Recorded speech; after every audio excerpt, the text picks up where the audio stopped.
Hello everyone, it's Doug McGuff with Body by Science, Ultimate Exercise, and drmcguff.com.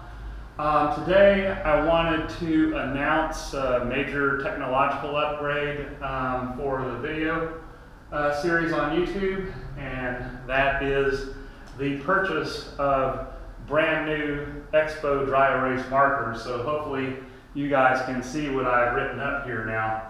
Today I wanted to talk about a recent experience I had while giving a group seminar. And it reminded me of the angst that I felt over the years defending the turf of high intensity training and Body by Science in general, and in particular the concept of training to failure as being a requirement for the production of results, or the only thing that would work. And that was really an impossible position to try to defend, because frankly it simply was not true.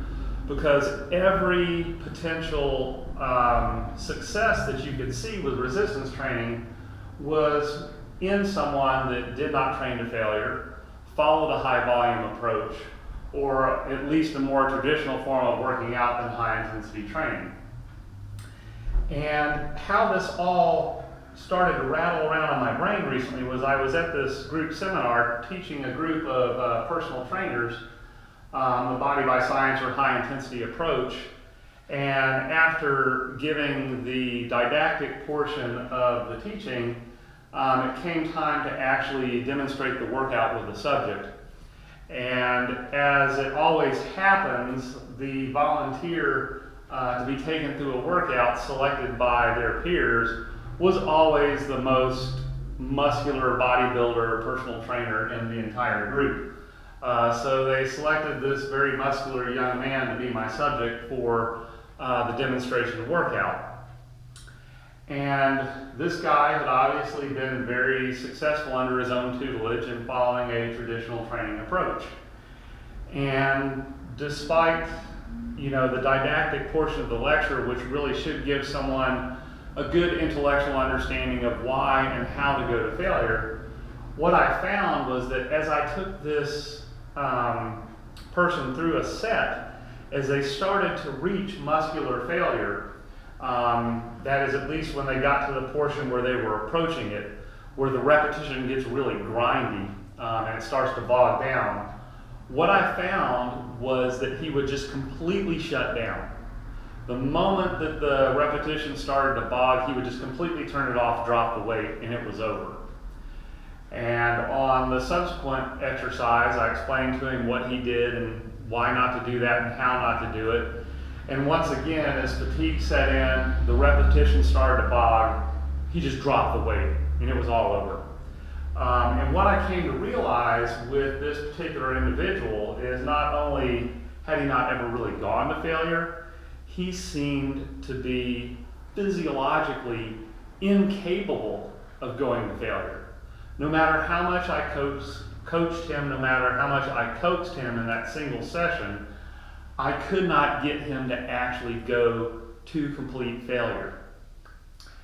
And it got me to thinking that this behavior in him may be a signature of a certain genotype or phenotype that responds better to resistance training, and certainly responds best to the sort of resistance training that is popular and the sort of resistance training that someone would intuitively do if they were to start weight training on their own. And that is to lift weights, do it until it gets somewhat hard or uncomfortable, stop and repeat. And what I started to realize is that perhaps the people that are going to respond to what seems intuitive kind of declare themselves, and they're the ones that stick with it. And it really makes you have self-doubt about the high intensity approach or training to failure approach, because so many people seem to be successful with this alternative approach. But the thing that came to the forefront of my mind is that my personal experience was exactly the opposite. I had trained that way for months, if not years, with absolutely no results whatsoever. I initially, in the first few weeks, I had dramatic results. It's what kind of got me hooked.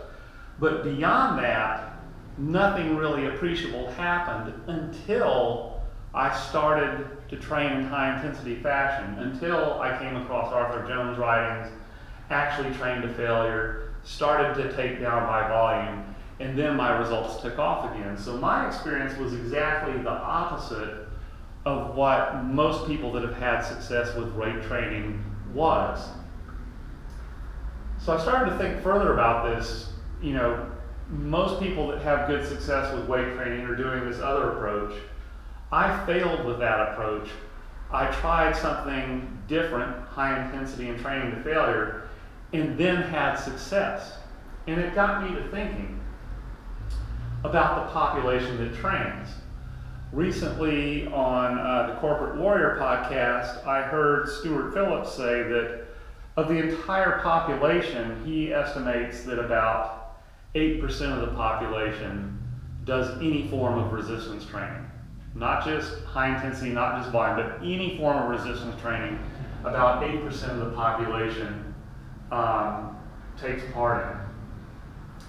And on the latest interview he had with Skylar Tanner, Skylar mentioned this, and he said that because of selection bias and other issues with over-reporting, that number is probably closer to 5% of the population is actually doing any form of resistance training.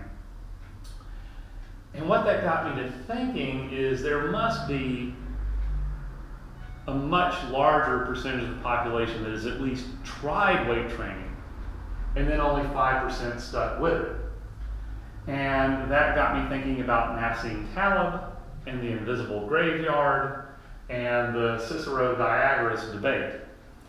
And what the Cicero-Diagoras debate was Cicero was trying to convince Diagoras of the power of prayer by showing him some painted tablets that depicted the testimony of people that had prayed and then had subsequently survived a shipwreck. But then Diagoras countered to Cicero, but what about the people that prayed and still died in the shipwreck? They died, they sunk, we never get to hear from them, so they're invisible in this argument. And that's the same thing with the self-help books that say invest like Warren Buffett and you too will be a billionaire. Or if you want to be a successful entrepreneur, you got to take risks, you got to work really hard, you got to pursue your passion. Well, the graveyard is full of people who did all of those things and still did not succeed. So there's an invisible majority out there. And I started to think that these invisible failures may have something to tell us. In other words, I don't think just 5% of the population or 10% has tried resistance training and only 5% stuck with it. I think it's probably much more likely that the number may be much higher, 50, 60, 70, 80% of the population may have tried weight training at any one point, but then gave it up because they didn't experience the results from it that they wanted. But even if we assume only half the population has ever attempted any form of resistance training, that means the ratio of failures under this traditional approach is at least 10 to 1. So let's accept that. And then let's take my experience owning this business over 20 years. And as a personal training business, you are going to have a selection bias for people who have not succeeded at working out under their own tutelage. So you already have working against you that you're not going to get all the genetically gifted people. But what you do have working for you in a personal training business is these are all people that have likely tried resistance training and gotten zero or negative results from it, and that's why they're coming to you. So of the people that come here, show up, and do an introductory workout with us, our retention rate for those people is 98% or greater. And I'm sure that's probably true for shops like mine all over the country and all over the world. More importantly, our retention rate for clients that sign on and come with us is probably 80 to 90% or greater. And our attrition is largely due to change in job, moving out of the area, and things unrelated to the success of the program. So we're looking at someone comes and tries this, and it's so dramatically different that they're like, there's something to this, I'm going to try this and stick with it. And then having once done that, our retention rate is greater than 90% over the long term. So what that tells me is that while the visible successes are much more likely to be following this traditional approach, because they're going to be the people that have tried what is intuitive, had success with it, and then express themselves as the success, I think that high intensity training done the way that we deliver in shops like ours is the protocol for the masses. I think that 10 to 1 ratio, the number that's over here, the people that have tried this and have failed, this is what they respond to. And it makes sense because we understand the physiology, we understand the biology of the process. But the problem is, this is not a sort of approach that anyone's just going to stumble upon. It's not something that you're just going to intuitively pick up and say, I'm going to lift and lower slowly, I'm going to make this very uncomfortable, I'm going to produce a deep level of fatigue as rapidly as possible, and it's going to be so intense that it's only going to take 15 to 20 minutes. That is not something that someone intuitively picks up and tries, but it's what's required. But the neat thing is once you're able to deliver that to someone, it then becomes evident that for the vast majority of the population and for the individual in question, this works. The neat thing for someone that's running a high intensity training, personal training business is that because this is highly unusual, it's marketable. No one is just going to stumble upon this, and no one is going to self-administer this without a lot of experience in it.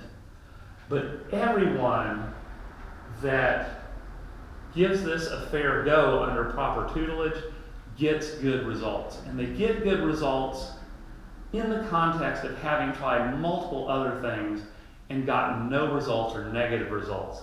And that's why this is such a powerful business model and why I think it's such a great thing.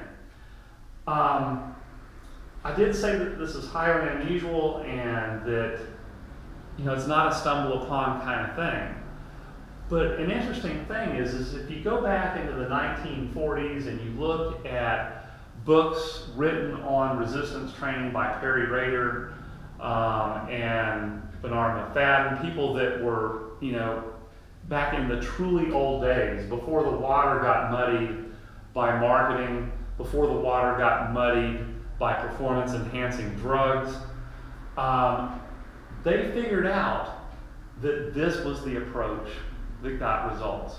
You look in the Perry Rader courses and you'll see 3 and 5 set routines done as infrequently as once every week or 2 weeks.